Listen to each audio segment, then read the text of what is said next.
안녕하세요. 비탐성에 오신 모든 빛의 교회 지체 여러분들을 사랑하고 축복합니다.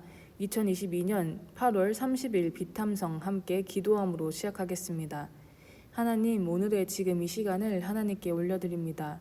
이 시간을 통해 우리를 향하신 주님의 뜻을 알게 해주시고 그 뜻에 맞게 오늘 하루도 한 발자국 한 발자국 나아가게 해주세요. 감사합니다. 예수님의 이름으로 기도드립니다. 아멘. 오늘 비탐성의 제목은 우리 같이 또 같이입니다.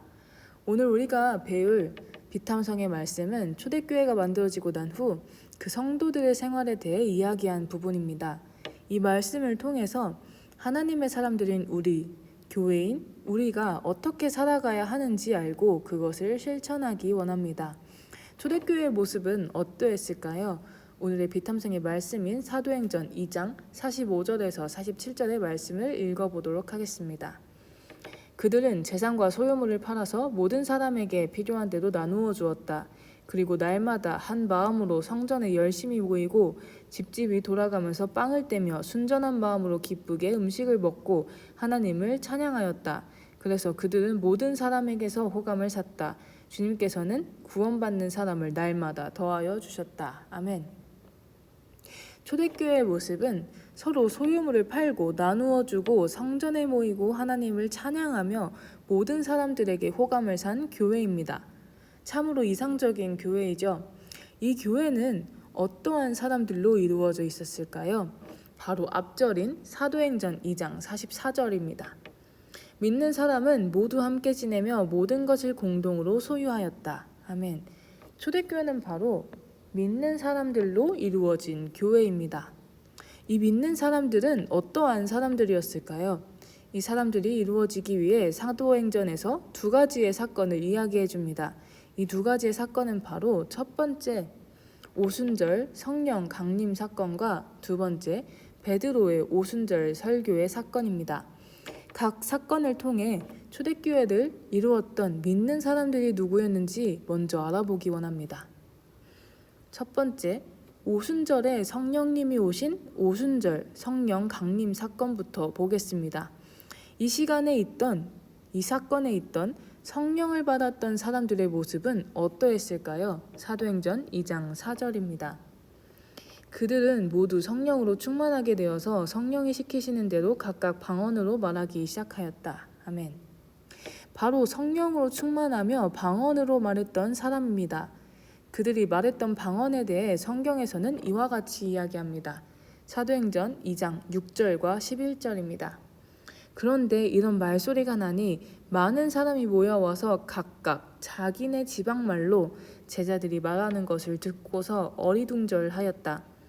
우리는 저들이 하나님의 큰 일들을 방언으로 말하는 것을 듣고 있소. 아멘. 많은 세계 곳곳의 언어로 이야기하며 하나님의 큰 일들을 말하는 것이었습니다. 사람의 힘으로는 할 수 없는 것들이고 매우 신비롭습니다. 이와 같은 방언을 말했던 사람들은 그 이전에는 어떠한 사람들이었을까요? 이 사람들에 대한 정보를 사도행전 1장에서 얻을 수 있습니다. 사도행전 1장 14절에서 15절. 이들은 모두 여자들과 예수의 어머니 마리아와 예수의 동생들과 함께 한마음으로 기도에 힘썼다.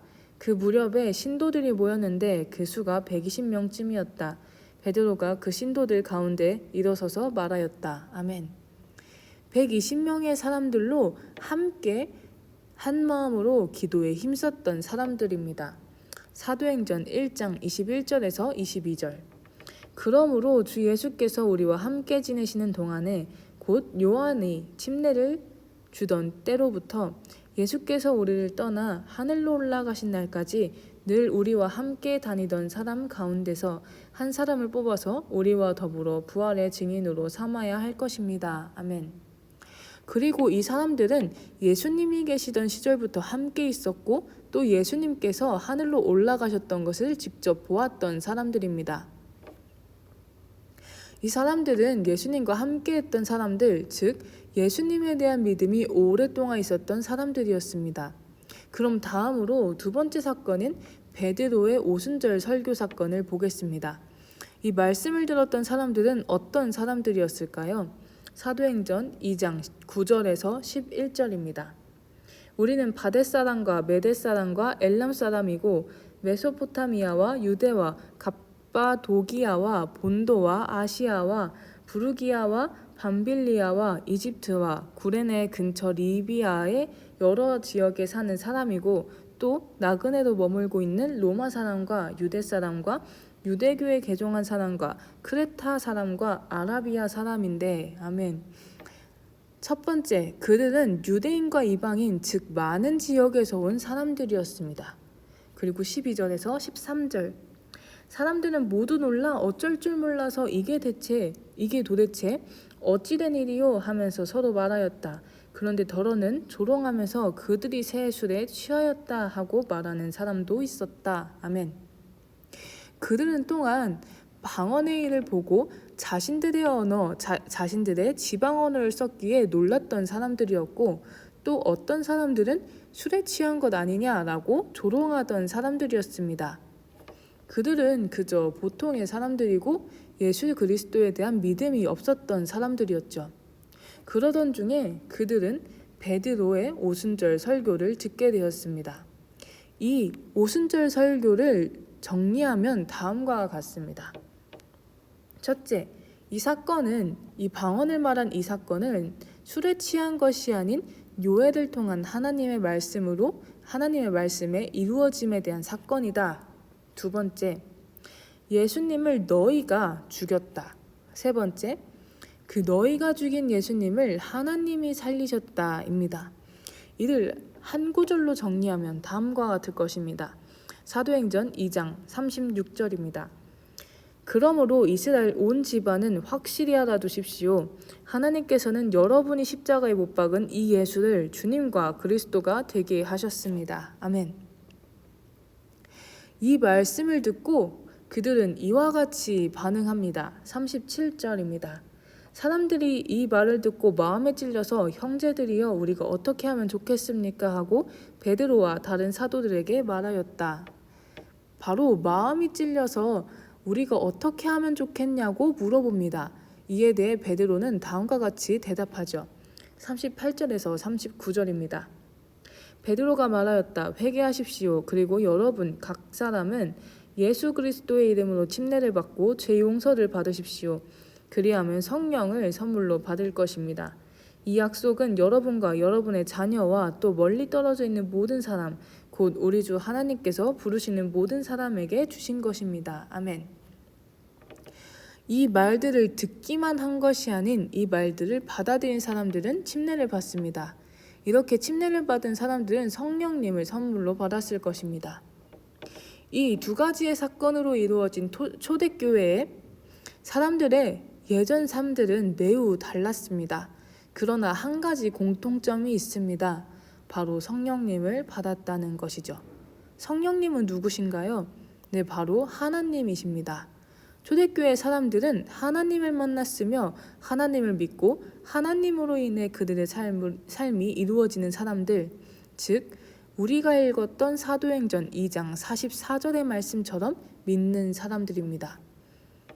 이 사람들의 삶의 모습은 우리 오늘의 본문인 사도행전 2장 45절에서 47절에서 보여집니다. 이 모습을 세 가지로 한번 나누어서 살펴보겠습니다. 첫 번째, 겉에 장벽이 없었습니다. 사도행전 2장 45절 앞쪽을 읽어보도록 하겠습니다. 그들은 재산과 소유물을 팔아서 아멘.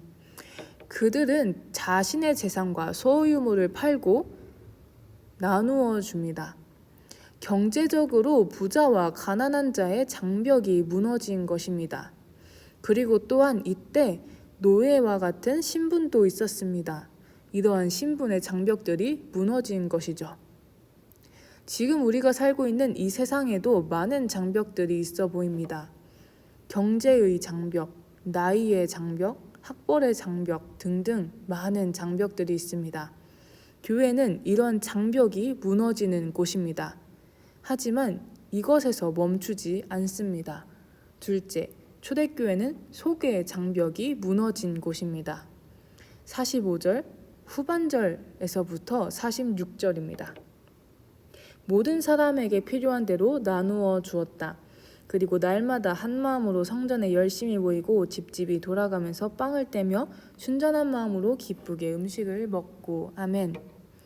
초대교회의 사람들은 그들이 판 것을 사람들에게 필요한 대로 나누어 줍니다. 서로 무엇이 필요한지 알았다는 것이죠.